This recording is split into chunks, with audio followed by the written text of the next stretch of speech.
نبی کا گزر ہوا، ایک صحابی کو دیکھا، فرمایا تم پریشان لگ رہے ہو۔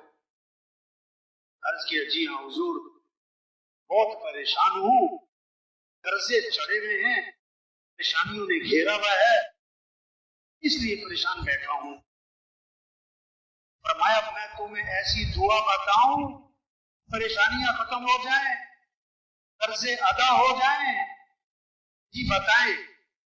کہ یہ دعا پڑھا کرو، اللہم انی اعوذ بک من الہم والحزن واعوذ بک من العجز والکسل واعوذ بک من الجبن والبخل واعوذ بک من غلبۃ الدین وقہر الرجال۔ صحابی فرماتے ہیں میں یہ دعا پڑھتا رہا، اللہم انی اعوذ بک من الہم والحزن واعوذ بک من العجز والکسل واعوذ بک من الجبن والبخل واعوذ بک من غلبۃ الدین وقہر الرجال۔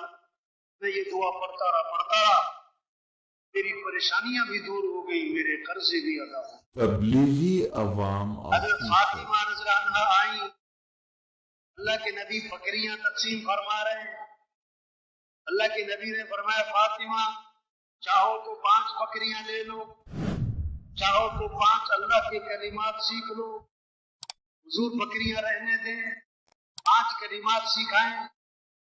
آپ نے سکھایا یا اول الاولین ویا آخر الآخرین یا ذا القوة المتین یا راحم المساکین یا ارحم الراحمین